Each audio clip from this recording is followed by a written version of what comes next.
Welcome to a live recording of Guide to the Unknown. I'm Will. I'm his big sister, Kristen. Oh my gosh, everybody. Yep. Oh, what an episode it's going to be. The chickens have come home to roost. I can already tell. I don't mean to, I don't want to overhype it or anything. It's going to be, if you're a legitimate fan of House of a Thousand Corpses, you're not going to like this. No. I'm just warning you right now. Anyway, hey KB, hey Brittany, hey Kit Kat. Yeah, hi Johanna, everybody. What's going on, everybody? Hello. Brittany says, I had PRK this week, a more intense form of LASIK, so I've been laying around the house blind the last few days. So bored. Gotcha. Well, hey. Awesome. Well, congrats on the LASIK. That rules. Yeah, that's good. Cool. Makes life easier. But we're here to hang out. Yeah. Yeah. Woot woot. What's going on, everybody? William, when's the last time you saw this movie? Save it for the show. Fine. I mean, I guess that's not that exciting. Yeah, it's not that big. I just don't want to launch into a conversation. You know what I mean? Yes. This is just such a trying time for you. I told William I'm in a foul mood. I very genuinely, I don't even know if we should say at the start of the show that I watched Texas Chainsaw. Yeah, I know. Because what if we don't even have time to get to it? I kind of think we won't. If we have time, I'll just be like, and anyway, because of that, I did this. But yeah. I just don't know. Yeah. Just don't know. Hey, Andrea. Oh, back in full PPE this Jack. week sucks, said Kit Kat. That does suck. That does suck. Kat. I'm sorry to hear that. That really, really sucks. There's been a backslide, obviously. Yeah, totally. I think that everybody is feeling the hit. I know. Delta. I'm definitely masked right back up. I'm certainly a lot more. My caution meter has risen quite high. So I'm sorry that you're going through that. Yeah, I'm sorry. And yeah, hopefully we'll all get through it together. Yeah. There are fans of House of a Thousand Corpses. Actually, somebody who I quite like is a fan of the Rob Zombie universe. I mean, this thing kicked off a trilogy. Yeah, I know. You know. So, what are you going to do? Hi, JD. Hey, JD. And hey, Luke and KB. Megan. So, KB, did you try to watch this movie in anticipation of the episode? Or just in life, you mean? You didn't finish it. Oh, it didn't even occur to me that we might be subjecting people to that. Because some people have known that we're going to do this for almost a month. Yeah, that's true. So I certainly hope. My goal was not to expose anybody to this movie. Yeah, I know. Yeah, never got out of masks, but we're in surgical N95s for a few weeks. Boo. Yeah, I know. I had gotten, I will admit, and it's not like such a dirty thing to admit because guidelines said that if you were vaccinated, you didn't have to wear masks in stores and stuff anymore. So I wasn't for a while. Really? Yes. But now I'm back. I've been using the mask the entire time. Nah, I took a siesta. That makes me nervous. Yeah. It just scares me. Yeah, I know. Yeah. Yeah. In life. Okay. KB says when good. Corpses first came out, I was in college. Excuse me. Yeah. All right. What do you say? Can we get this? Should we just go? Should we just start? Yeah, let's push this bun out of the oven. All right, everybody. I hope you're all okay. I hope you're all doing all right. Mm-hmm. I know that everything is rough right now. And, I hope that this is at least a fun little escape. Yeah, a little goofy for a little bit. reprieve. Yeah. Okay, everybody. Please consider sharing the show, getting the word out there. Free pizza is a good motivator. I get that. Oh, my God. If anybody gives me free pizza, I'd be thrilled. Yeah. But, all right. Cough drop again. Oh, yeah, you still got like a nasal thing. Yeah, I'm fine. I got COVID tested and everything. But, I've got like a post-nasal drip thing going that's like making me cough. I don't actually Just have imagine chest the dripping, everybody. No, I just wanted to say like I don't have like scary chest congestion and like nobody worry. But I have a cough. No, but now at least you all know that something's dripping. This episode isn't disgusting enough. They should just, bite the lizard. What's the phrase? They should bite the bullet and call it nasal. Post-nasal drip. Yeah, nasal drip. What's the difference? Let's call the whole thing off. Okay. Okay. All right, everybody, showtime. Or just call it something else. I mean, we could be in the understanding that it's a drip, but maybe not call it that. Not everything has the word drip in it, even if there's a drip involved, right? I know. Because I've told people this a couple of times because I just want people to know, like, I haven't been in the office, but like if they hear me coughing, like don't worry, I'm fine. My nasal is dripping in post. It's gross. So, you know. Yeah. Better drip than anything else. You got that right. I don't know. I'd rather not drip. Yeah, I mean, I guess in the scheme of cold things, I'd rather have it drip than just be completely stuffed up. Right. So that might be what Kit Kat is saying. Anything else could mean perfectly fine. No drip, no nothing. That's true. I would take nothing. All right, everybody. Okay. Showtime. Mm-hmm. Love you all. Please share. Yes, love you.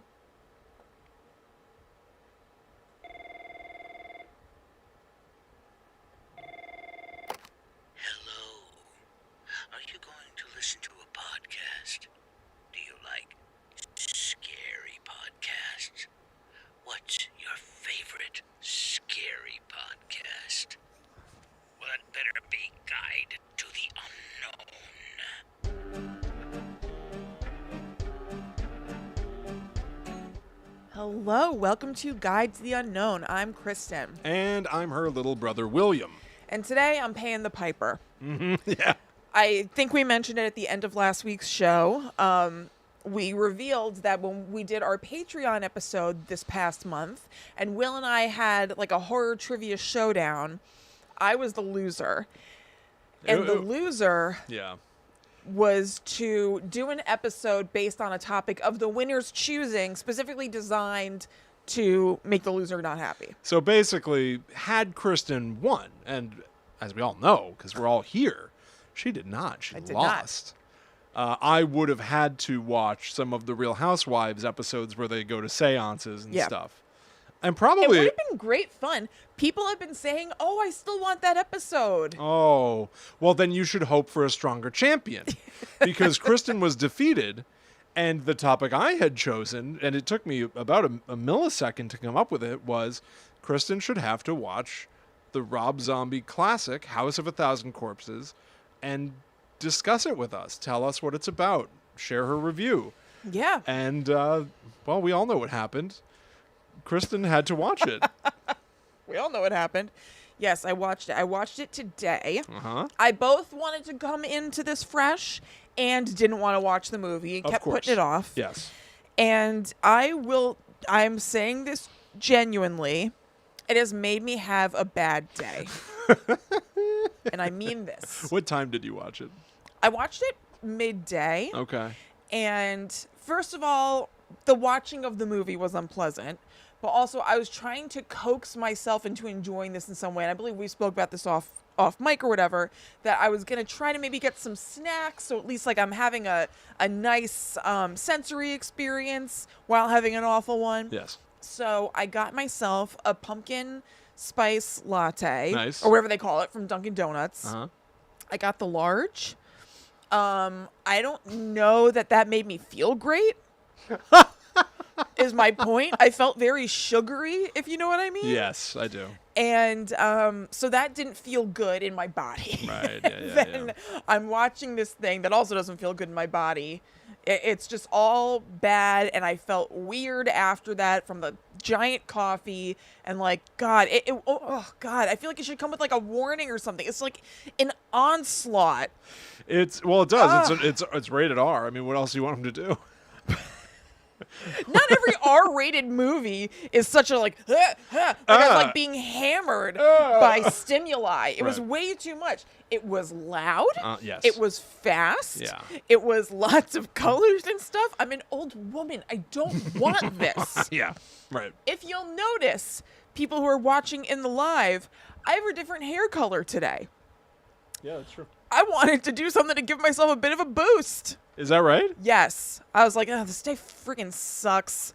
Like, this is so annoying. I watch this thing. I don't want to have to do my research about it. I don't want to be in this world anymore and thinking about these people. And she means the world of the movie, by the way. She said that phrase to me before, and it made it sound like she wanted to die. I don't want to be in this world anymore. I gotta tell you, there are a couple more references like that in my...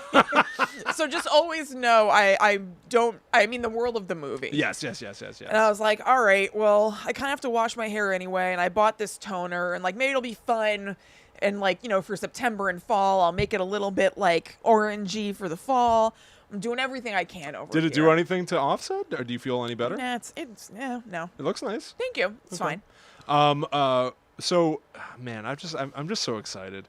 I've got so many questions and everything, but we're going to get there. So real quick, I just want to say for people that are out there watching or listening as this episode drops, tomorrow, Yes.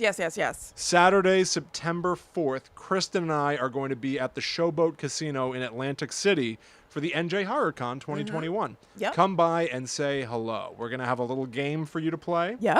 I've got some pins, some stickers and stuff. Yeah, we're going to have some giveaways. Yeah, I've actually... Hear That's Guide that to the Unknown jingle pins. jangle. Waiting Hear for those you. Pennies ring. Yep. Don't let just some rando who doesn't care about us who's going to throw it away get them. Yeah, I You know. come get them. Yeah, totally. You know somebody's just going to come by and be like, oh, free pins. Yeah, well, everyone's being safe. I'll be masked up. Yeah, I'm sure. totally. We'll be doing shows and stuff. And yeah, come by, say hey if that's the kind of thing that you're comfortable doing and if you're Yeah. able to. Yeah, we'd love to see you. And there's other cool stuff going on, too. So, Yeah, totally. Absolutely. Now, the other thing to say, Oh, I yeah, want right. to say this at the top of the show so that people can maybe do this as they listen. Right. This is, I'm holding up right now, the Blu-ray of House of a Thousand Corpses that I bought for Kristen the second that she lost the game. Yeah. Now, I thought I was giving her a precious heirloom that maybe she would hold on to for decades. You know, No. maybe hang it on the wall. Who knows? No, thank you. But Kristen has instead decided she needs it out of her home. Yes. And into yours. into yours, potentially. So we're going to give away this Blu-ray of House of a Thousand Corpses. Maybe you like this movie. Again, I think you're gonna struggle with this episode if you like this movie. But maybe you've never seen this movie and you want to understand what we've gone through. Maybe you want to get it and destroy it. You can do whatever you want. But I think I'm gonna make Kristen sign it. Yep. And I think we're gonna each write a little note to put inside for totally. for whoever wins this. But do you want to tell people how they can win it? Yes. So if you leave us a review, you share something about the show on social media, basically anything that like either gives us a boost or tells other people about us, email us at gttupod@gmail.com screenshots of those shares. And I say screenshots because you can have multiple entries. So if you want to write us a review and share it on Twitter, then that's 2 entries. If you want to write us a review and share it on Twitter and Instagram, 3 entries. You get the idea. And then in a couple of weeks, I'd say let's just do next week. Right? Okay, great. Next we'll week. give it a week. So next week we're going to put all of your entries, all of your names into a bowl. Again, if you've written, something on Twitter and written a review Yep. and written a blog post, that's 3 times your name goes into the bowl. It's Hunger Games rules. Yes. And so then we're going to draw a name out of the bowl. And whoever wins, you lose. Yeah. You're going to get House of a Thousand Corpses on Blu-ray. That's So right. And my make- terrible signature and handwriting. Yes. So make sure it only counts if you email us because we need to see. If we're not tagged in it, we don't necessarily see it. We don't know That's to right. enter it into the bowl. Send it to us with your address that we can send this, and we'll get this into the mail to you after we Yes. draw next week. That's right. So please do that. That'd be awesome. And email only. Even if you tag us in the post so that people find us, the entries only count if they're an email because it's too hard to keep track of all the tags on different social media accounts. Yeah. So thank you very much. Thank you, everybody. Okay, so all right, it's Okay. time. It's time to talk about this. What are your questions? Boy, I think so. I know that I gave you sort of homework for this did. as well. It wasn't just that you had to watch the movie. I gave you rules that I wanted to see you follow. Yes. So I know you've got a plot summary. I know you've got your own review. I know that you've got the story of one of the characters from the movie is named Dr. Satan. Right. So we'll get into who that guy is and what's up with that, and some second opinions and stuff. Yes. I guess what I want to know from you right now, I think maybe we should do the synopsis, just so we can set the table so everybody's on the same page. Okay. And then maybe we'll take it from there. Okay, sounds good. I'd also just like you to hear at home this email that Will sent to me about my homework. So it's an email where the subject line is House of 1,000 Corpses homework. Why did I say 1,000? I know, that's weird. He said, I want you to really listen to me. Here are the things I'd like to hear you cover about House of 1,000 Corpses. The overall plot from your POV. Your favorite moment. You have to pick one. Your least favorite moment. Your personal review. Written. I think it would be funny for you to have to read out your review in the style of a Roger Ebert review or whatever. And then in parentheses, as an example for me, funny man Rainn Wilson dazzles the eye in this gore fest. Dr. Satan character history. I have to assume there's some lore to this guy. 3 positive second opinions, 3 negative reviews. The Blu-ray is in the mail, which felt like a threat. Oh, it was a threat. Yeah. Okay. So here is what the plot of House of 1,000 Corpses is. What the movie that we're talking about even is. Some people might not even know what we're talking about. This is Rob Zombie's first movie. Yes. It came out. I don't know when it came out, actually. Let's see. Did you do any research aside from just watching it? 2002. Yeah, I did. Okay. I just didn't remember. Yeah. Okay, so this movie is basically just a bunch of stuff that Rob Zombie must have thought would be cool. Right. Yeah. There's not a whole lot of plot to be found. Okay. It is instantly chaos as soon as the movie starts because there's this cold open where there are these dudes trying to rob Captain Spaulding's place of business, which is like a gas station / kind of like curiosities shop. Right. And there's also like a ride in the shop that's like the Murderer Mile or something, where you go in kind of like a roller coaster buggy, but I think you just sit there. It's like a dark ride. Yeah. Yeah. So that's what's going on here. And so these guys come in to rob it. They have this like really weird dialogue. That's a way that nobody talks in, except I have to say, it did remind me of Kevin Smith dialogue a little bit. Oh, I don't like you saying that. I know, but it's true. Where it's just like quippy and like maybe dick jokes kind of thing. And just like, this is the way you're talking in the midst of a robbery. Like such a that is more the thing, tete-a-tete. right? That's more the thing to me. Is Kevin Smith dialogue is usually because the character's being quippy because they're sitting around in the mall. If you're robbing a guy, you might have a different tone. Maybe, but there's still a rhythm there that jumped right out to me. Fair enough. Just in that part, but definitely jumped out. But it's just all crazy. And then like this other dude comes in who's wearing a mask and takes off the mask, and there's like makeup on his face, and he saves Captain Spaulding. And you're like, who the hell is this guy? Where did he come from? And it turns out that there was a deleted scene where he kind of hit like a panic button underneath his cash register. Okay. So that's what that was. But I was just like, oh God, what's going on? The basic plot is that these kids, I don't know if you would call them kids in their 20s, are on, I guess, a road trip or something. And they stop at Captain Spaulding's place because they're just in the car. I don't know what their aim is here. Yeah, right. Where were you going? What were you gonna do? Yeah, exactly. If the events of the movie didn't happen, what were you doing? There must be an answer to that. I guess so, but I don't have it. Okay. So they were going to do something, and they stop at Captain Spaulding's place because it's a roadside curiosity, and they ask about the legend of Dr. Satan because this is like a local urban legend. Now, here is where I'm going to take my opportunity to go into the Dr. Satan lore. Okay. And blessedly, there is not much. It is not a big deal at all. Is that true? I mean, it's a big deal for the movie, but this is not like a sprawling character. He is not in The Devil's Rejects. He's like mentioned in passing. It's a very contained story, which was good for Chrissy.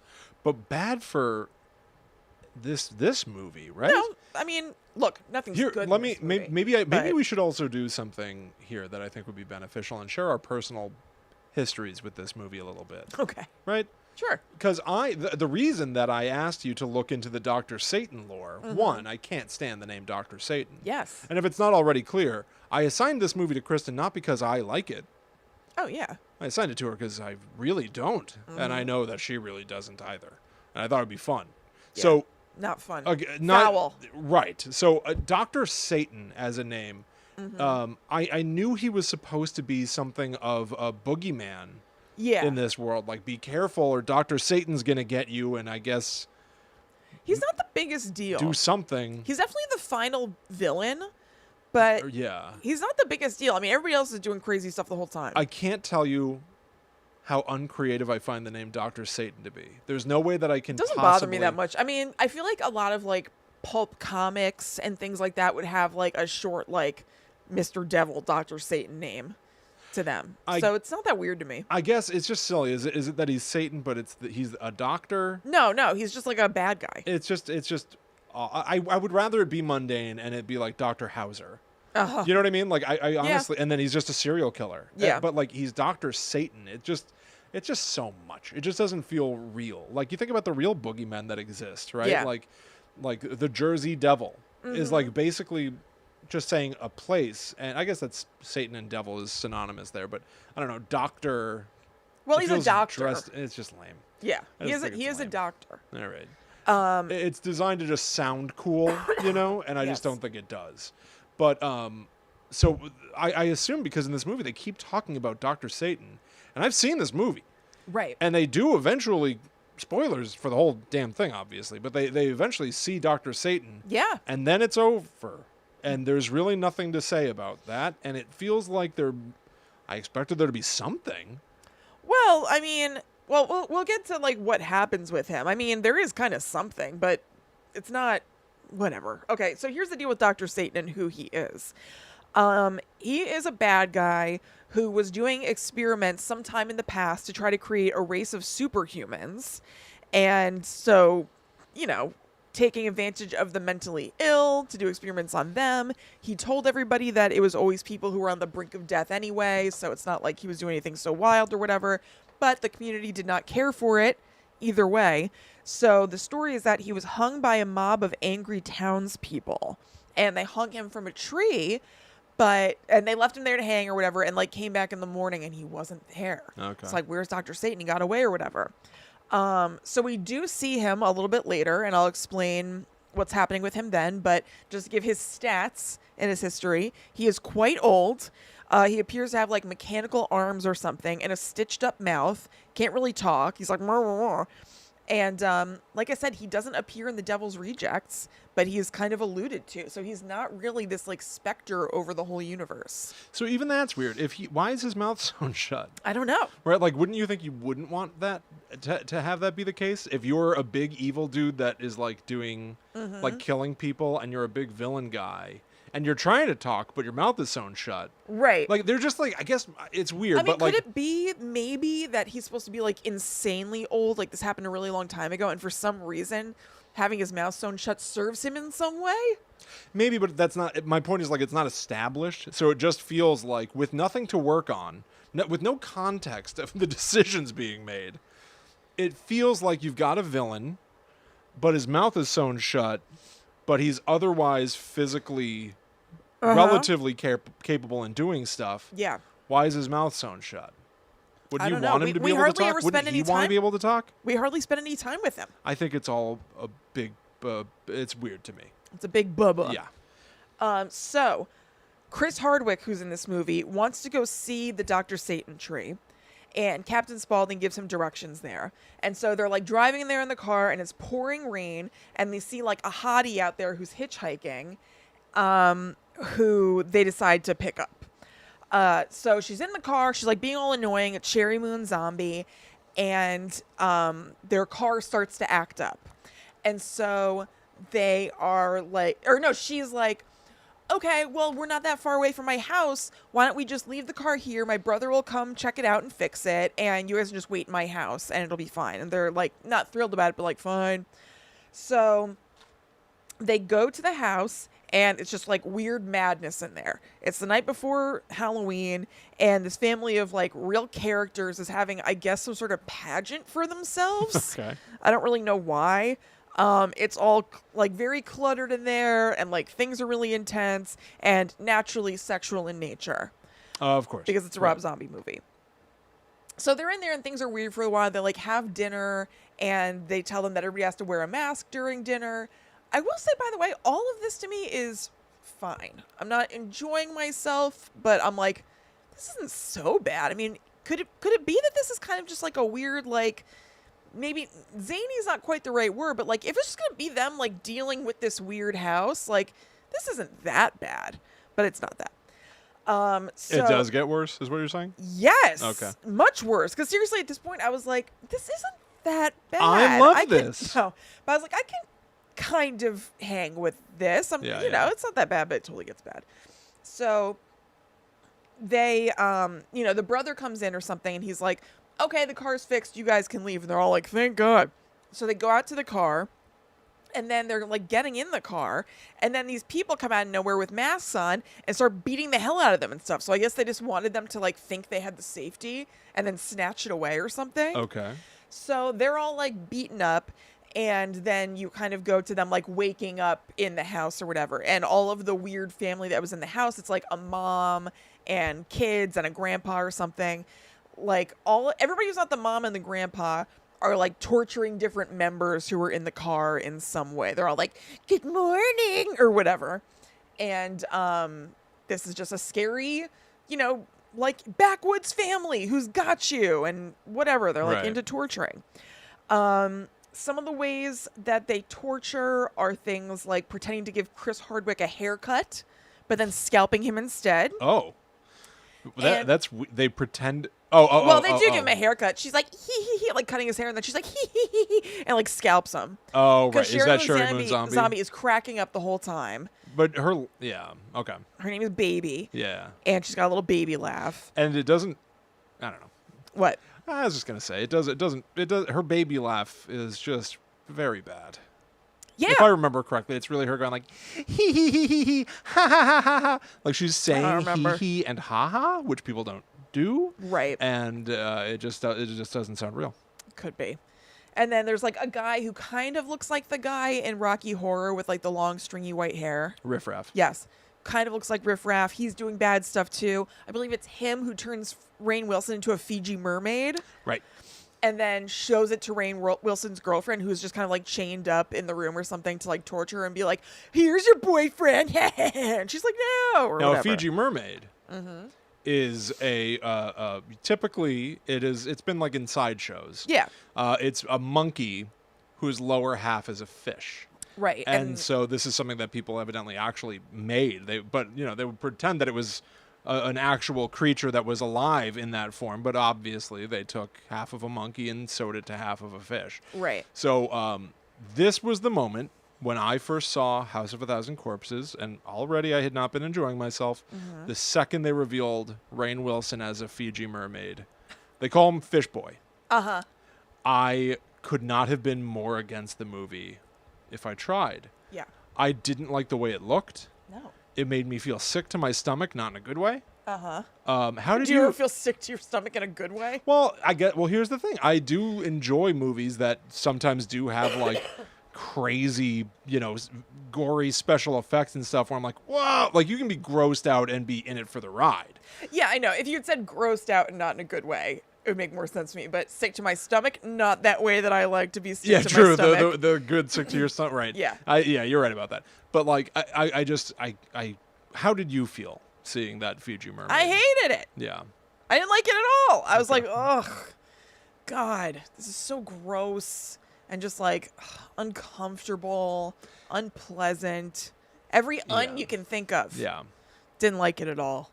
So that's what's going on with them.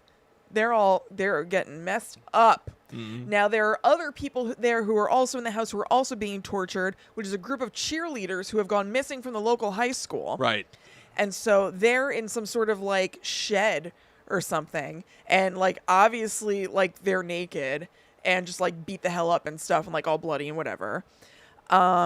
Also in this, so that's basically what's going on here. That's like the whole movie is just us like seeing different rooms that people are like having a bad time in. Yeah. And then there are cut scenes sprinkled throughout in a really, really weird way. It'll just be all of a sudden like Sherry Moon Zombie like doing the Watusi like next to a skeleton or something. Oh, yeah. Little like vignettes are just edited in. Yeah. Or like a picture of like a yearbook that's in negative and like shaky.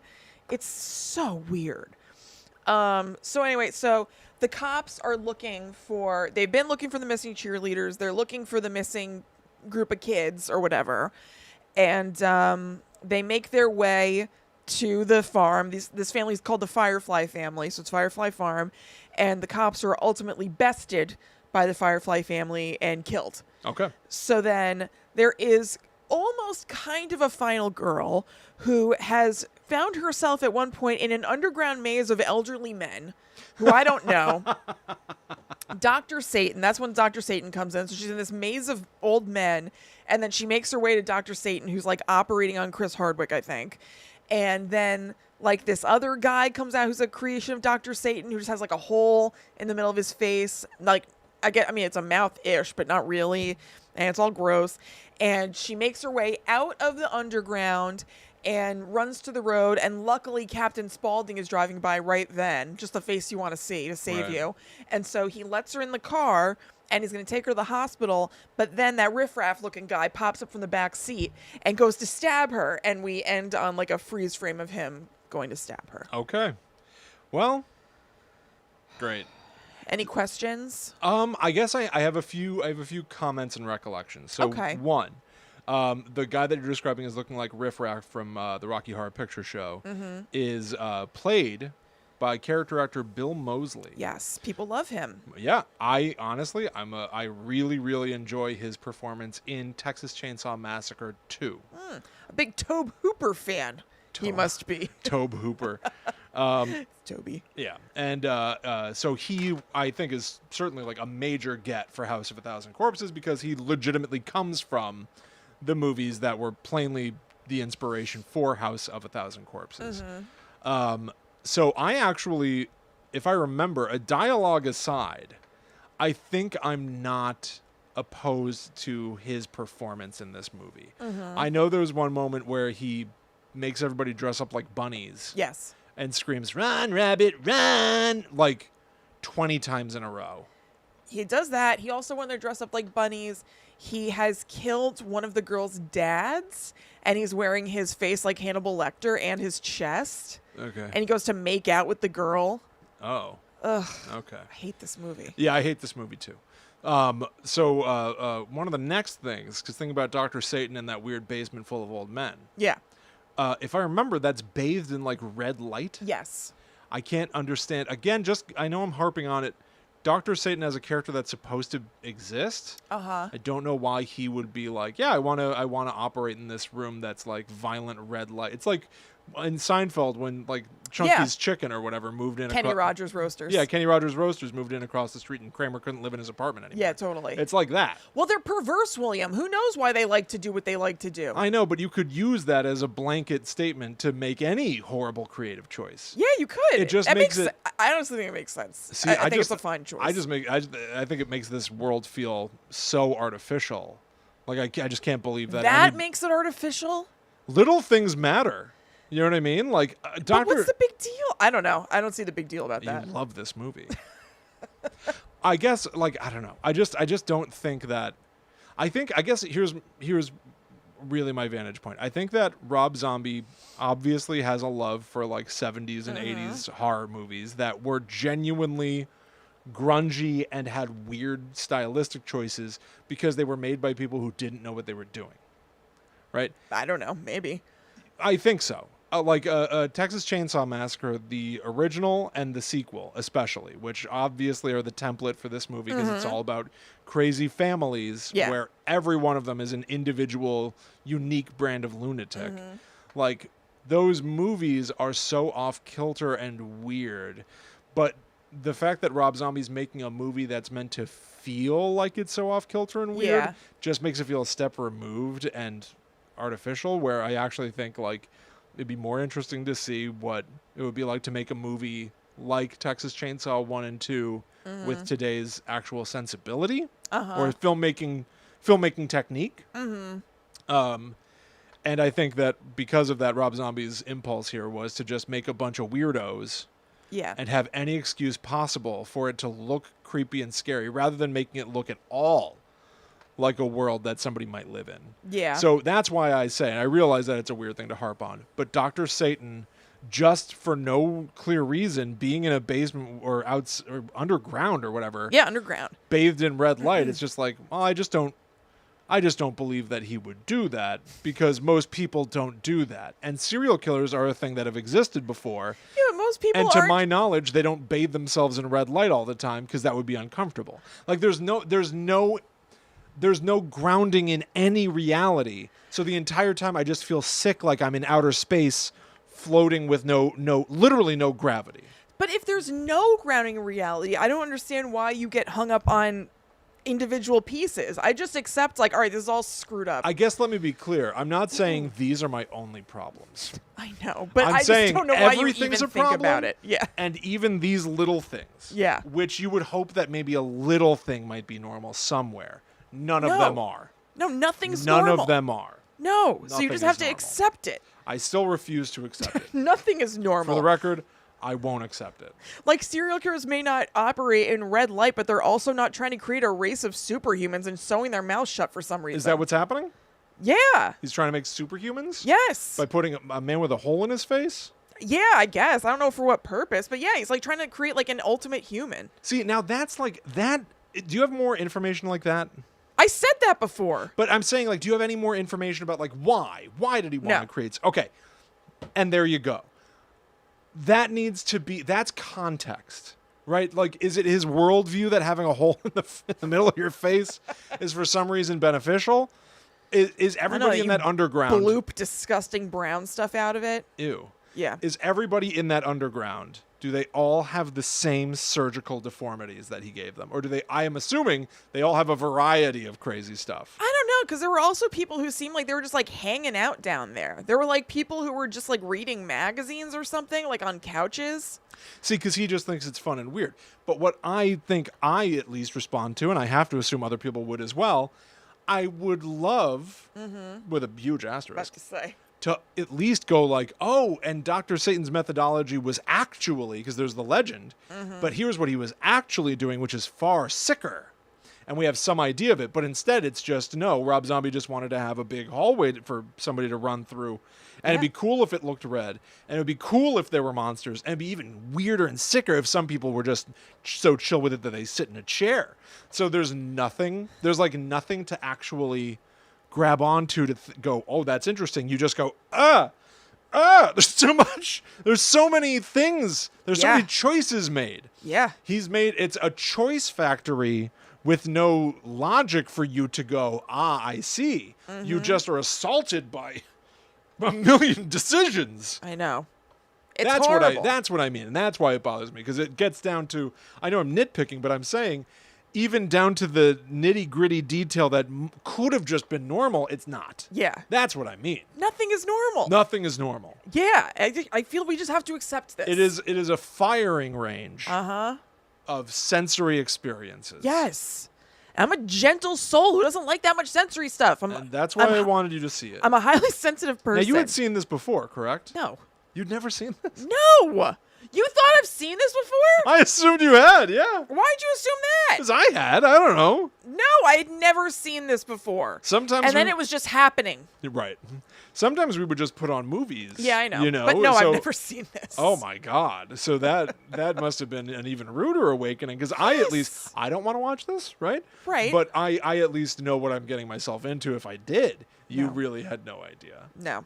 I mean, I had a guess. Like, I figured it was going to be like what it was. When I was saying in the beginning, and they're just in the house and people are weird, I was pleasantly, with an asterisk, surprised, where I was like, okay, maybe this isn't really as horrible as I thought. So I had an idea of what it was like, and I was right, and I hated it. Yeah, fair enough. Okay. I think I can't decide if it's better or worse to not know what you're getting yourself into. Yeah, I don't know. I'm not sure. I don't know. I've only had the experience of semi-knowing what I was getting myself into, so I don't know. Fair enough. All right, so now let's move into my favorite moment, which I kind of alluded to. William made me pick a favorite moment. And she has to phrase it as, this was my favorite moment. So I didn't say this to you in the email, but I think it was implied. I need you to say this next part happy. You need to sound joyful. It was kind of implied because you said, and you have to pick one. Exactly. You have to, yeah. I need you to phrase this like you really enjoyed it, because I can then clip this and embarrass you later. Well, the way I wrote it is not that way. So say it happy. Okay. Okay. My favorite moment was the part between the opening scene at Captain Spaulding's and when things start going really sideways, where they're all just in the house with the family, like meeting Karen Black as the mom, having dinner and wearing masks. That was my favorite part of this movie. Okay. Now, all right, quick question. So obviously, need to expand. Of course, but obviously this is your just least hated moment. Yes. Now, is that because it was world building of a type? It was relatively calm. Okay. A bit of a calm before the storm. I did kind of like, I was okay with the world building. I was like, all right, these people, I get what's going to happen and everything probably, but like maybe we'll spend a little bit more time just like seeing them just talk and be weird to like the kids in the car. Their house looks pretty cool. At least the downstairs is like Okay. presentable for people. They had a long dining room table that had like a ton of candles on it. Love a candle. So it was interesting to look at, and I was like, okay. So then I guess here's what I'm interested in then. So am I to take this, and this is not a gotcha, this is genuinely a question. Am I to take it that what you were sort of at least on some level responding to in the moment was, oh, we're meeting these people and Yes. they're interacting with each other, and even if I don't like everything they're doing, Yes. it's at least some sort of insight into a crazy world, or you can start to anticipate off of this as a setup, like it was actually sort of bringing you in a little bit. Yes. All And it right. was something I could hold on to. It's people just having dialogue, people being weird to this other group of people, them feeling kind of apprehensive. I understand that. Yeah, that was a clear Yeah. conflict. Yes. We're in these people's home, and there's something wrong with them, Right. but we have to be polite. Yes, exactly. That was fine. Right. That was my favorite. Okay, that was Yeah. your absolute favorite. That was my favorite. Now, I think I also want you to sound happy while you read your least favorite. No. Okay, least favorite. I wrote like a million things. It was so effing loud and annoying and jumbled and headache inducing. And then I pointed out something that I said to you already, that toward the end, when the final girl is underground, that there's a weird creature who has like that hole in his face, and he blorps out just a tiny bit of brown viscous stuff. And I know I made a face during that, so I'll choose that. Oh, I because wish otherwise we should have pointed a camera at you while you it were was so watching this. weird. It was almost grosser than if it had been like an exorcist like stream of something. It was just like a brr and just like a little bit of brown stuff. I was like, ew. I really wish, in retrospect, if we do this again, we've got to We're not doing this again. with this I'm not movie. losing again. With this movie. If you lose again in the future, I'm going to make you watch this again. No, I won't do it. Oh, you would make me watch The Devil's Rejects. I'm going to make you do the whole trilogy. No, you're not. You can't make me do anything. No, I think I would pick something different. I don't think it would be Rob Zombie next time. All right. The good. time after that. Have mercy. But I think it's interesting. I think that your most hated moment was like a very visceral I hated everything pretty much. graphic but, effect. yeah. Did anything in the movie scare you or disturb you? No. No. No. I mean, I was like, ugh. But I have kind of, for horror stuff, like somewhat of a thick skin. Yeah. I hardly ever get scared. It's really just like tension. Yeah. Not in this movie, but in general, like tension that I feel, and then maybe jump scares or whatever. But like, I don't really get scared or disturbed by horror movies. Have you seen the first two Texas Chainsaws? Yes. Yeah, both of them? Yeah, I mean, I don't like Do you have any them. recollection? Okay. I mean, vaguely. Okay, fair enough. Why? Because I struggle with the following. I do Yeah. like Texas Chainsaw Massacre 2. I do not like House of a Thousand Corpses. Yeah. They obviously have a lot in common. They're both going for a very colorful, over-the-top horror comedy with gross-out moments. Yeah. And so I'm struggling to figure out why I'm fine with liking one and not liking the Rob Zombie movie. And Yeah. I think it ultimately just boils down to I can suspend my disbelief enough for Texas Chainsaw Part 2 because some of the scares are authentic and some of the characters are so inventively nuts. So very famously in Texas Chainsaw 2, Bill Moseley, who is the actor that these two movies share, he plays a character called Chop Top. And I think if I saw this character in a modern movie, I would hate it. But something about it being an 80s movie and it being the first time I'd ever seen anything like this before Yeah. just makes me go like, oh my God, I can't believe this exists. Yeah, I think context plays a big role with stuff like that. And I think it's Rob Zombie trying to mimic that tone. Maybe. That just makes me feel like, oh, you're mimicking something and it doesn't feel right. But so Chop Top is a war vet. I think it was in the Vietnam War. And he came back with a metal plate in his head. And the family in the Texas Chainsaw Massacre movies are all cannibals. Yeah. And so his quirk, Chop Top, is that he has a wire coat hanger Yeah. and a lighter. And he uses the lighter to heat up the metal coat hanger and scratch the plate in his head. and then whatever skin comes off, he eats it. Yeah. And it's so crazy. And he's done it so much that the metal plate is exposed. Yeah. So you can just see it under his skin. And it's just so insane. And genuinely for the time, I think, just like bonkers Yeah, it's inventive. totally bonkers. And that's the thing that I think Rob Zombie aspires to as the ultimate in cool, which is not how I feel about it. No. You know what I mean? So I think it's that. I think it's that disconnect, that he's chasing this vibe that he can't adequately match because it's 30 years later and he's not those people in that time making that kind of a movie. So it just feels very also ran, and it feels very try hard and inauthentic. Yeah. And I don't think anything in this movie, House of a Thousand Corpses, is inventive. No, and I know that he doesn't like this movie. Oh, he doesn't? No. Oh, then he and I have something in common. I know. He's very critical of it, and he apparently finds it kind of embarrassing. Oh, thank God. Honestly, would feel a little bit- that's a good thing. Yeah. I mean, I'd feel a little bit more encouraged by that if all of his movies weren't like my most hated movies. I Right. want to say something before I forget, though. So about you liking Texas Chainsaw Massacre 2 and not liking this, even though they share a lot of the same things, I think that often things can have kind of the same bones and structure. Right. But then there's just like a style that is enough of a departure that's just off. So I'm going to say something that I was avoiding saying before because I don't like to draw this comparison, but it sprang to mind. When you were talking about how the red light bothers you and the tunnel with Dr. Satan and stuff, and you were like, it's just contextless. It's just like doing things for things' sake. You can't understand it, whatever. I was like, David Lynch stuff is kind of like that a little bit. Well, that's interesting, and I hate that you said that. I know. I wasn't going to, but... I believe in David Lynch's work as art for you to interpret. And I do believe in him as a creator having I do believe he has an intention. Yeah, and he definitely does. And I don't believe that Rob Zombie has an intention beyond this is cool. Yeah. And I just don't very much respect that. Yeah. I believe in, listen, all right, this is very pretentious to say.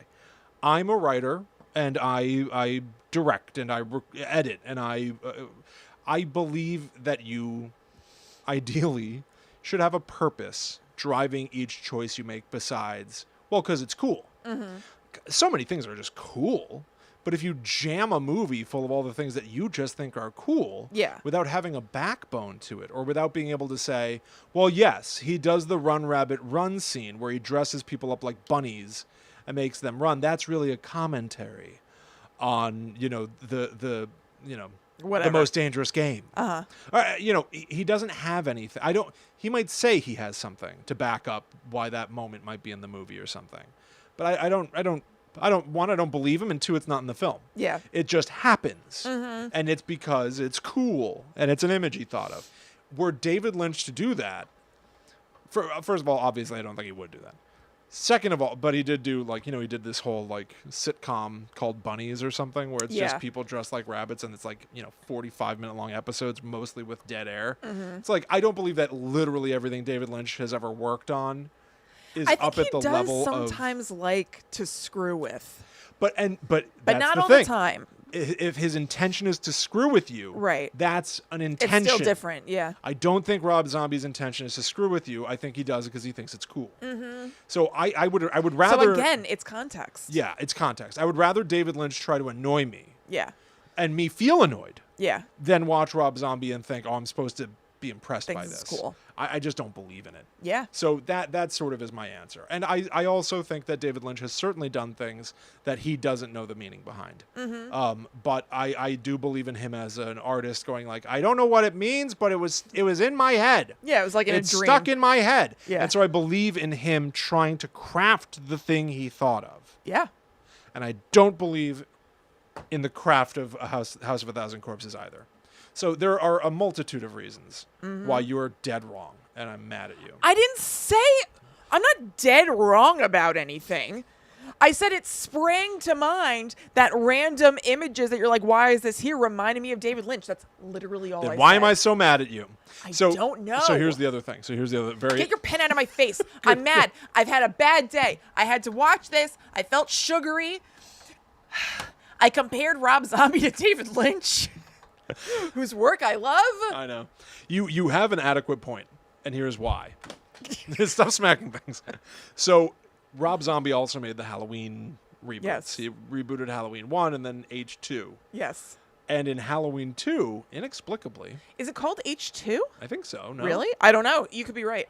I mean, there's an H2O in the franchise. Who knows? I know. Maybe I guess it's I just thought it was just Halloween 2. I feel like Yeah. maybe I've just seen it abbreviated. Maybe. So in Halloween 2, he introduces the image of the white horse. Yes. Rob Zombie does. He shows that Michael Myers sees an image of a white horse. Mm-hmm. And at the start of the movie, or at the end of the movie, whichever, there's a title card that says, "The white horse means aggression." Yeah, I know. So then you watch the whole movie and you know exactly what the white horse means. Yeah. But which is an artistic sort of, for him to have a vision, you want it to be sort of open to interpretation, you'd think. But maybe there was a studio note. I don't know. The white horse is a lift from Twin Peaks where David Lynch would use a white horse. So Rob Zombie knows his inspirations, right? Yeah. And he loves his It's inspirations. very referential. And he'll use his inspirations. And that's all fine. I don't believe I haven't seen everything he's ever done. His work is not of the caliber of his inspirations. Mm-hmm. And if you're going to imitate something, I really think you need to hopefully try to reach it plus. Yeah. And it makes or just a sprinkle. makes me feel sick. A sprinkle. They just make me feel sick. Anything I've ever seen it makes me feel physically I don't ill. mind a reference to something that's an inspiration as an Easter egg Oh, or I whatever. love a reference. I know. But I know. But you can't put the white horse in Halloween 2. I'm sorry, David Lynch did that. No, you and he can't. did it. You didn't do it better. Yeah. If you're gonna do it, you got to have the next. If you're going to do it good. Do it right. And do it. Do it good. Do it good. Do it good. Do it good. All right. So now my next of Williams' demands. This is my Roger Ebert style review Oh, that's right. Yeah. of House of a Thousand Corpses. It's not terribly long. A kaleidoscopic nightmare of noise and sound, House of a Thousand Corpses made me wish I was one of them and didn't have to watch this dreck. Oh, that's great. Things just keep happening in this movie, and they're almost always unpleasant. I experienced a near constant thrum of revulsion during the film, although not in response to the gore, of which there is plenty. Rather, the characters themselves had me on edge. Violent, sure, but also this is one of the most irritating and annoying groups of villains assembled on screen since Spice World, and their queasy sexuality didn't help matters. Horror icon Karen Black was a rare tolerable spot, if only for the meta-knowledge that she's a legend in the field. House of a Thousand Corpses is a bacchanal of torment and slime, and for some, that won't be an insult. Plenty of people love this sort of sleazy 70s kitsch horror that clearly inspired it, and writer-director Rob Zombie is one of them. His first outing has heart, but it made me wish mine had stopped beating. Dr. Satan, call it, please.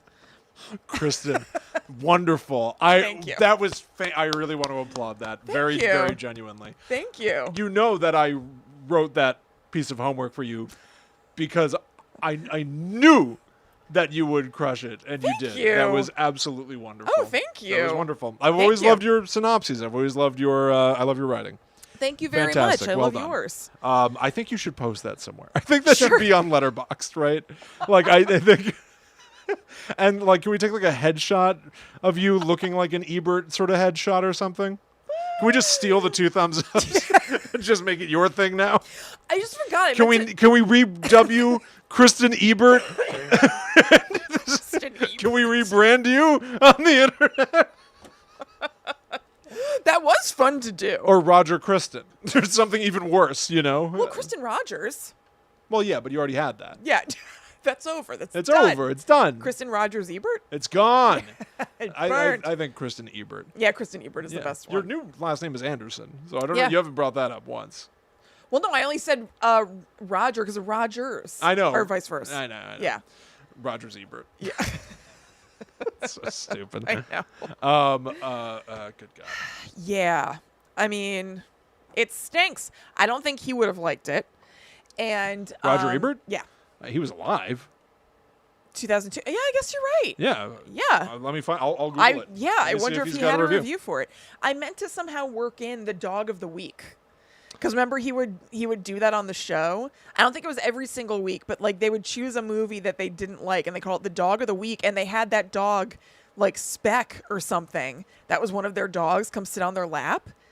I absolutely. Do you remember? I talked no. about it on one of the episodes of the show because something that we talked about probably in Slash Trash was the dog of the week. Okay. Yeah. I have no idea. I don't know. So it doesn't look like Roger Ebert ever reviewed this movie, unfortunately.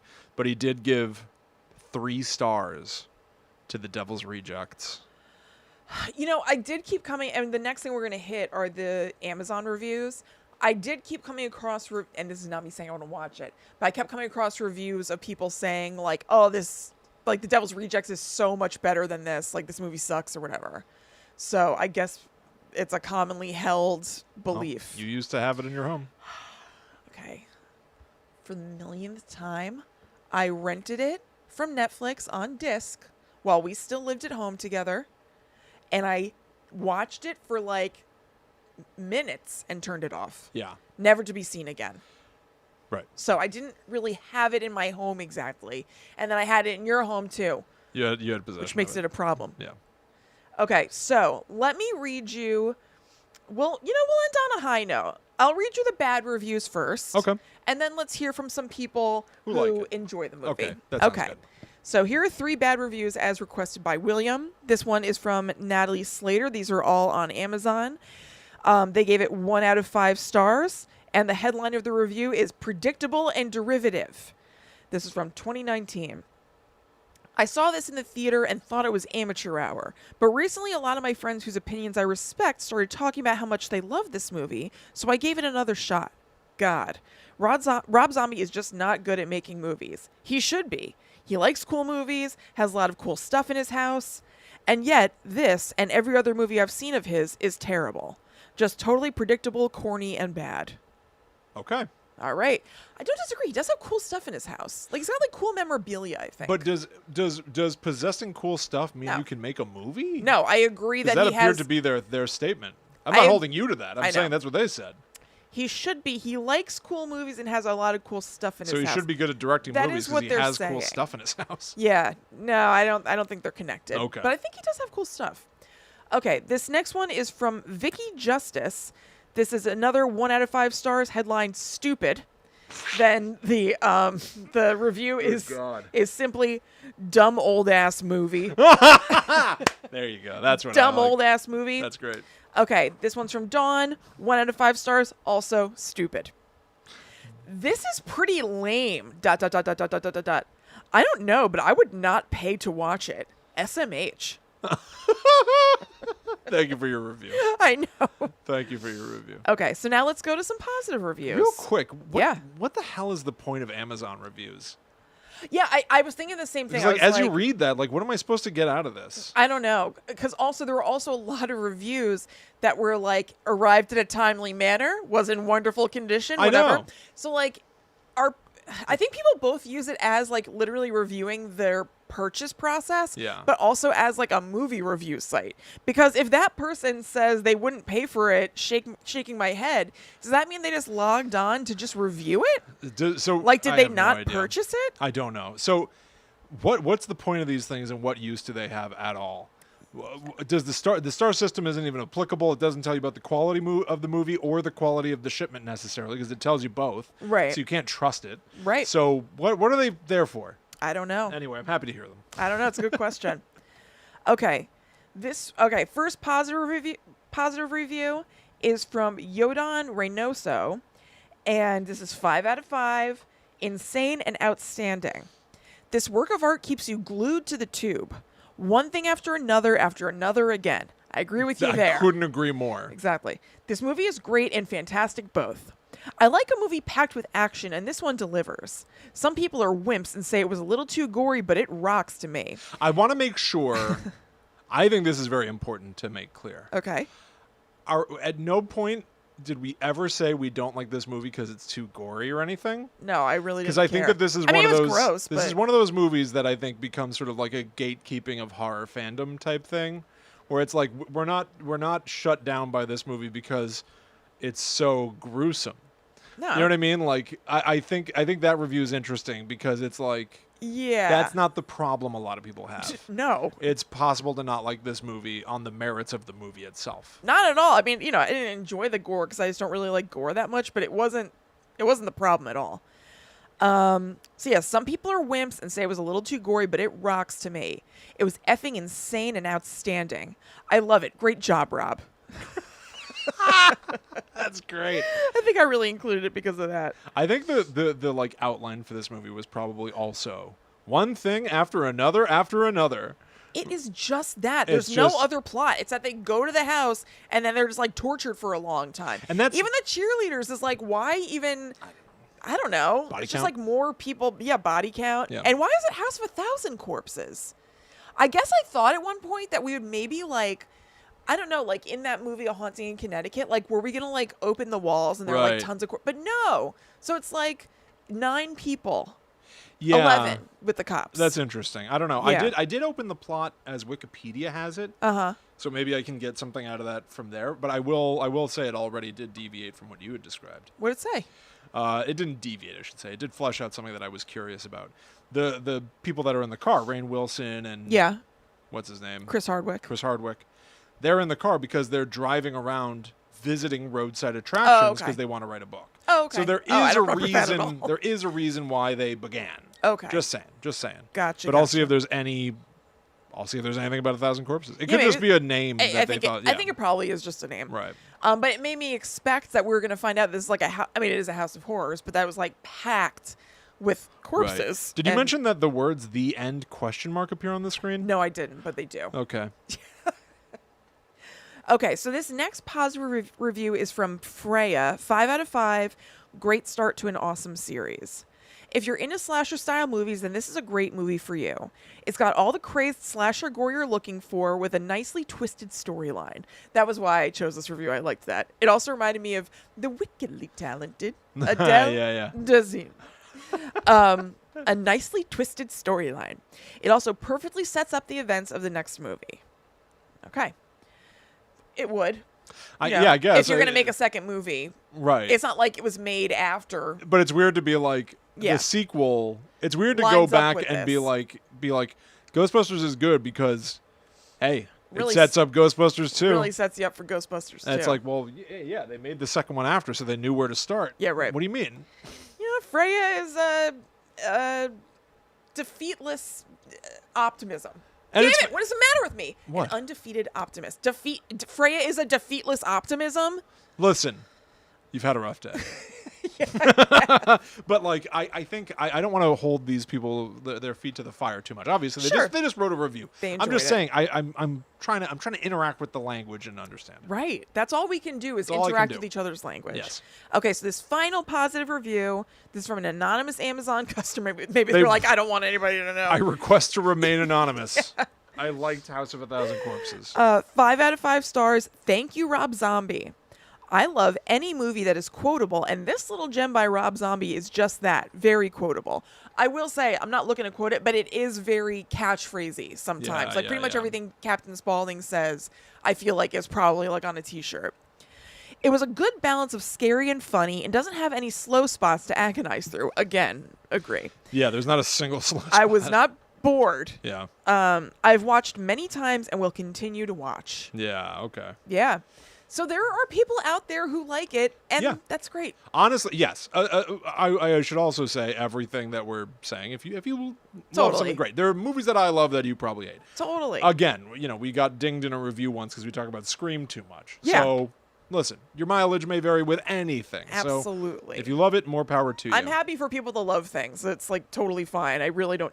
It's fine. See, like. All right, I looked up some quotes. Okay. This is from the DVD menu select screen. Oh, I took a picture of that because I was like, oh, God, like already I'm unhappy. I took a video. This is what it was like. So it was a kind of spinning carnival wheel thing with Captain Spaulding's head in the middle. And the wheel is made out of a saw. And there's just like a whole bunch of crap around it. And I was like, oh, God, already. This is just like not my style. Right. So he says, well, shit the bed. Howdy, folks. Come on in. And I'm like, already. Like it takes... Quotable. What, 4 words Yeah. for me to to go like, why would you talk like this? What's going on? He talks like no one does. Like, I just don't believe anything. I don't believe in you. I'm also seeing that there's a character named Killer Carl who interacts with Captain Spaulding, where I'm like, yeah, I think everyone's got to have a cute name. I think that's the guy who came in, who they have a deleted scene where he hit the panic button to get him to come in. Here's a line from Otis. I'm the one who brings the Christmas candy. Now tell me, who's your daddy? I'm the one who brings the devil's brandy. Yep. Okay. He's coming down the stairs wearing that girl's father's body. Okay. Yeah. I just don't know. Just don't know. Hunting humans ain't nothing but nothing. They all run like scared little rabbits. Run, rabbit, run. Run, rabbit, run, rabbit, run, rabbit, run, rabbit, run. Run, rabbit, run. Like, it goes on so long. Yeah. Yeah. Correct. Yeah. Yeah. So, William, have I fulfilled all of your... Have I complied with your demands? You've complied. Okay. You've complied, and I don't know if I should even applaud you for doing the bare minimum. All right. So, I'm glad that you watched this. I'm not. I wish I hadn't. I'm sorry that this is the first time you saw it. I genuinely thought you'd be revisiting something. I don't know if that would make it any better if I had seen it before. Here's why I think it would make you go like, oh God, right, we're getting to the fish boy scene. Oh my God. Yeah. Like, I think that it would be more of that sort of a feeling. I suppose. I honestly, I No, guess here's the real thing that I think I'm realizing. I worked late yesterday to account for having time to watch this today. Yeah, good. Yeah. Well, I'm glad it impacted your life. But I guess the thing that I feel worst about is because I had assumed you've seen it before, that I wasn't ruining the fact that you could have gone to the grave without ever having to see it. So now you have seen it. Right? Like, right. I'm a person who has seen House of a Thousand Corpses. And prior to this, I was somebody who had not. You're different now. Yeah. No, I'm different. So I'm sorry. Because I've long said that this is probably to me like one of the worst movies that's ever I hated it. Been made. I really hated it. I genuinely. I really hated it. So I've now turned you into somebody who's had to watch it. Yeah. And I didn't really realize that I was doing that. I will never watch another Rob Zombie movie ever again. I don't know about that. Why do you say that? Well, because you got to beat me in the games. No, you're not allowed to make me watch them. What? I don't want to. That doesn't seem like a fair. It's not, I know. I've seen too many of them. Which ones have you seen? This, Halloween 1 and Halloween 2, right? And like 5 minutes of The Devil's Rejects. Okay. Yeah. If I could make you watch another one, I think that's all I've seen too. So I don't Have know you that seen any of The Devil's Rejects? You know, I know that people love it. Yeah. So I have watched clips of it. Okay. And I don't feel as horrible about it as I do about this, because this is supposed to be like a carnival. Yeah. And fun. Uh-huh. This you're supposed to be having fun. I didn't have any fun. And The Devil's Reject seems like it's... Really? Looking at the candles on their table, I guess that was 2 seconds of fun where I was like, oh, it's a really nice display.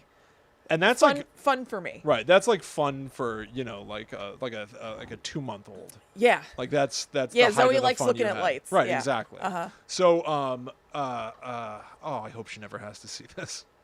No, William, we're keeping this far away from her. That's why you guys have to send in your... Oh, listen. No. There's no risk of me playing this or letting my child come anywhere near this disc. Yeah, don't let her see that. I don't want her to see that I don't want her to see anything about it, so we got to get it out of here. But I'm saying there will come a day where I cannot tell her when she's in her 20s or something. I can't tell her, no, you may not watch whatever. I'll control her. I just hope she never has to see this. Yeah. And I have a violent reaction to it. Oh, God. I hope she's not like at some like romantic interest's house and they put it on. I would call... No, never mind. I if you like call this the movie, sheriff. that's fine. I'd call the sheriff. I'd call the constable. No, I don't think it's a red flag if somebody likes this movie, obviously. Just like I just hope my daughter never has to see this, because I think it's horrible. I almost cursed. I almost cursed for like the first time in a million years on this show. I only said that because I feel like I have seen not this, but I've seen other horror movies that I think about and I'm like, oh, when I was at like a dude's house. So that's what I associate like forcibly seeing some like horrible horror movie with like being at like somebody's house you have a crush on. Yeah. That's the only reason I said that. Listen, and because you're like, okay, I'll go with the flow. I should also say, I'm one of the hosts of Guide to the Unknown, and I've got tons of horror movies. Yeah. So you could easily feel that way about my horror selections. I don't know. Nah. I just know how I feel about this one. I feel about it. Yeah.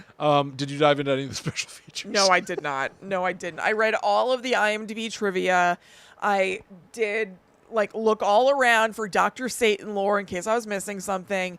I couldn't get done with my research fast enough today. I seriously, I just wanted to not. I didn't want to be interacting with this anymore. Do you think the director's commentary is? Oh my god! If he's not proud of this movie. Well, maybe he did it right after. Right, the that's movie true. came out. I wonder if he did a modern one. What that would be like, Yeah.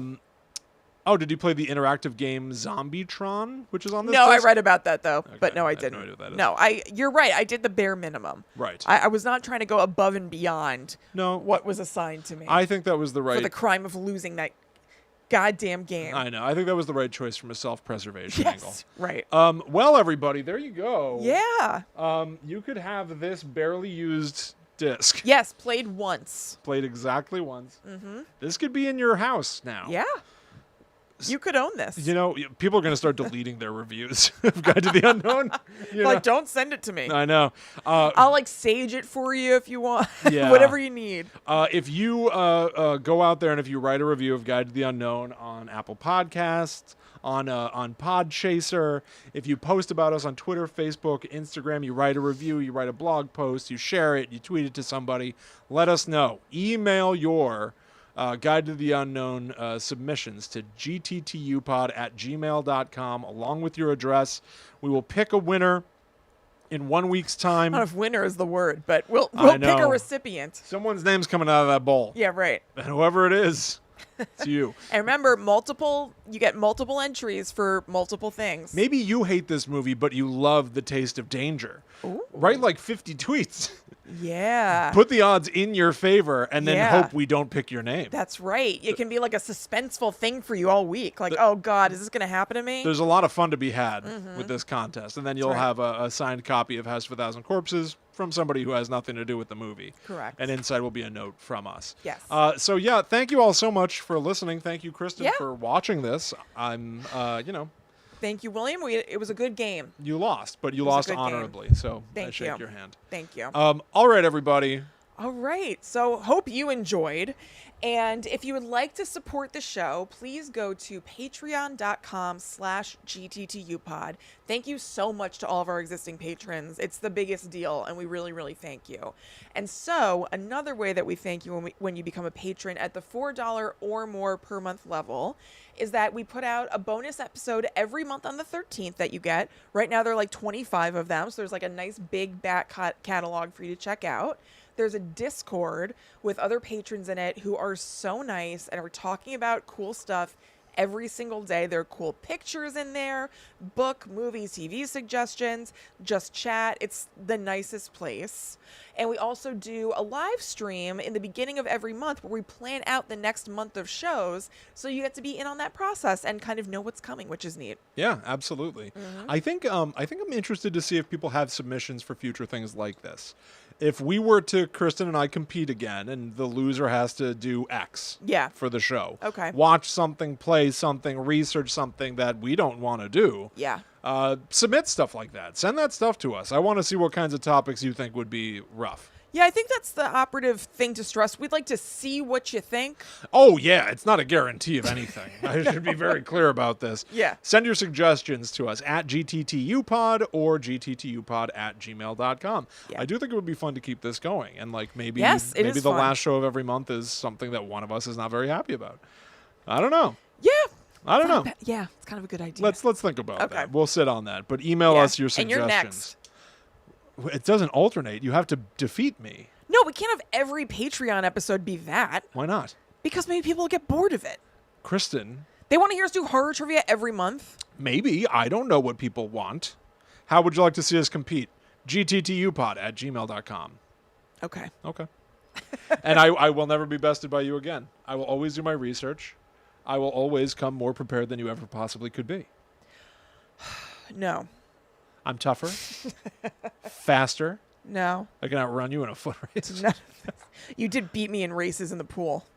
That's true. Yeah. I do swim faster than Kristen. Why do you keep beating me at things? That's a great question. Oh, I don't like this at all. Yeah. All right, let's get the hell out All of here. right, everybody. Follow us online as well. We are at GTTU Pod on all social media, and I am at Chillin' Kristen. I am at The Myth Traveler. If you're in the area, come to Yes. the NJ HorrorCon 2021 tomorrow, Saturday, September 24th. Drop by and see us. Take a pin. Play a game. Say Saturday, howdy. September 4th, What did I say? 24th. Oh, it's the 4th. Yeah. You should get know it. that. Google it. Yeah. If you go there on the 24th, there's going to be no one there. Or maybe we'll still be there at the Yeah, table. right. Who knows? We're lost. Anyway, thank you for listening to this episode. We hope that you hated it. We'll be back next week for, something totally brand new. Yeah. For episode 200. Yes. That's right. It'll be something fun and different. That's right, everybody. Yep. But until that time comes, we must actually travel. Yeah. Off to Atlantic City, go we. Bye-bye. Smell you later. Yeah. Have you gone to Atlantic City, for Atlantic City stuff? In general, I have. You I haven't have? done that in a long time. I never have. It's fun.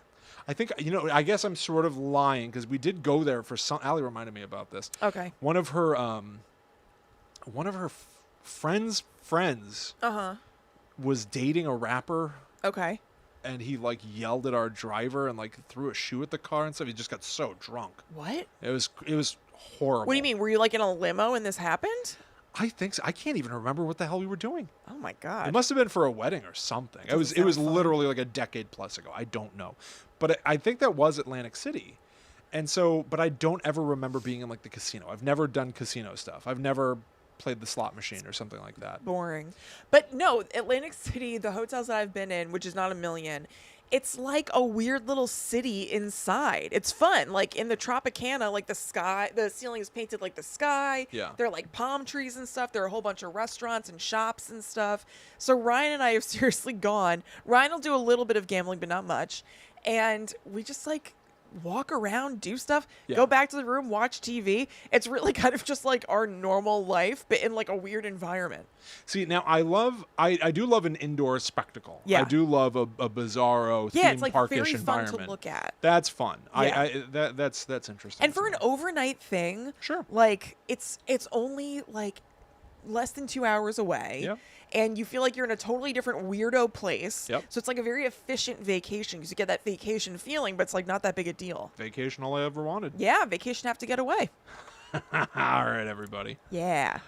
People love you fired up. When you started losing it there, What did I start losing it about? I don't I remember. think you just started going I don't feel good. I can't do anything right. It's oh boy, oh whoa. It's one of my favorite versions of Kristen. I know you don't feel good, but it's very entertaining. I'm okay. I'm fine. Yeah. To this movie. Yo. Don't like it. So, in the title for this episode, it's on YouTube right now, titled "This House of a Thousand Corpses" and Texas Chainsaw. Oh, yeah. We're tabling that, obviously. Yeah. But one thing I do want to say is one of the characters in the movie, Franklin, has about a 2-minute long scene. So granted, 2 minutes is not the end of the world, except it's him going, "Thanks a lot, guys." It's just him blowing raspberries. That's so annoying. For 2 minutes, and I wanted to die. Oh, my God. I wanted to die. Did you rewatch these for the show? Yeah, I You did? watched Texas Chainsaw for the show, Yeah. and there was no time for it. Yeah. So I'm also a loser. That's true. Yeah. We did see Candyman. We went the other day. I liked it a lot. Yeah. I really, really liked it. Yeah, I wish we sort of had a place to just talk about current event horror or something. That might be something to think about. Yeah. All right, everybody. I think that might do it for us here. Yeah. Yeah? I think that's it. Oh, yeah. Oh, yeah. Well, everybody, I hope you enjoyed. Me flipping out. I know. I hope it gave you what honestly, I got what I was looking for. I'll tell you that. Satisfied? I'm satisfied. Yeah. I do I do genuinely feel bad that this was the first time you'd ever seen this. I don't know why that's bothering you so much. Because you could have gotten through life without ever having to. Oh, but yeah, I thought it had already been ruined. I thought your life was already in the garbage. No. But it wasn't. No, I was riding high. I know. And now I'm in the gutter. I didn't realize that. We watched so much trash. I know, but not this. Yeah. Why have I seen this like 3 times? You've seen this multiple times? Oh, yeah. Will, I have to say, I have a very, very, very vague memory, like on the edge of my brain, of part of this movie on the big screen in the basement. Like them. I think you must have been in the room. Parked Yeah. at Captain Spaulding's place. That's what I'm talking about. I think you might have been in the room while this was on, but you weren't watching it or something then. Because I don't even think so. I don't know. This didn't look familiar to you, like when you were watching it? No. Really? No, just that. Like, and I can picture like it in the basement somehow. I guess it's complicated, but what I'm saying is like you were around when this thing was on, to some extent. I guess so. I thought you had seen it. No. And it's just I don't know. Don't try to absolve yourself. I do feel a little guilty that I made you watch something that obviously no one should see. Yeah. And again, not for morality reasons or anything, just because it's terrible. Yeah. No, I've seen it. I will say it's only 88 minutes long. That's good. It felt long though. Oh yeah. I looked up the runtime. I always look up runtimes of everything. And I was like, all right, at least it's not like very long. And it felt really It's very long. Yeah. Yeah. It's the vignetting. It's the cutting to just so weird. black and white grainy footage of somebody lying in a bed with like a dead body. Look, the only person I want vignetting is Austin Powers. All right, everybody. Other than that, no thank you. Real quick, what does that mean? There are vignettes in Austin Powers where it'll just be like him on a circular bed being like, Oh, you're right. yeah. That I'll accept. Forgot about that. Yeah. Remember when he was in was he in the Madonna music video for Beautiful Stranger? Yes. And he's drinking Heinekens because they had that big Heineken I don't remember that product placement. But yeah, he is in the video, just like dancing. Do you think she turns into a fembot in that partway through or something? Should we I don't watch think that? So. Should we? Sure. Yeah. Okay. Yeah. All right, everybody. All right. We're gonna go now. We're gonna watch Beautiful Stranger by Madonna. Yep. Real quick. Little palate cleanser. Yeah. Maybe we'll feel better. I don't know. Who can say? All right, everybody. You're have a welcome, great KB. rest of your night. Hope that you're all well, and this will all pass someday. This was maybe not the right topic to feel better about anything. Everything is temporary. Everything. Yeah. All right. We'll see you soon, everyone. Bye. Bye.